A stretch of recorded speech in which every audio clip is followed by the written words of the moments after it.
দেখেন কতটা উন্নত হয়েছে। এখন আমাদের কৃষি জমিতে পানি দিতে ড্রেন করতে হবে না। দেখেন বিআরটিসি কত সুন্দরভাবে পাইপ দিয়ে ক্ষেতের কোনায় কোনায় লাইন দিয়ে দিছে।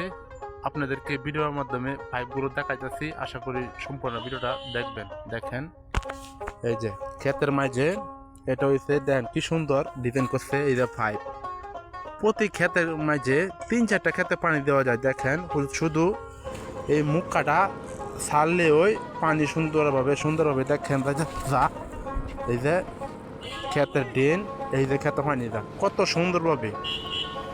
এই সিস্টেমটা সকল জায়গা করলে পানি অপচয় ড্রেন থেকে অনেকটা ওই মানুষের কষ্ট থেকে বাঁচা যাবে। ধন্যবাদ ভিডিওটা দেখার জন্য। ভিডিওটা শেয়ার করে সকলকে দেখার সুযোগ করে দেন। উন্নতভাবে পানি দেওয়া হয়, পানি আর অপচয় হবে না। ধন্যবাদ।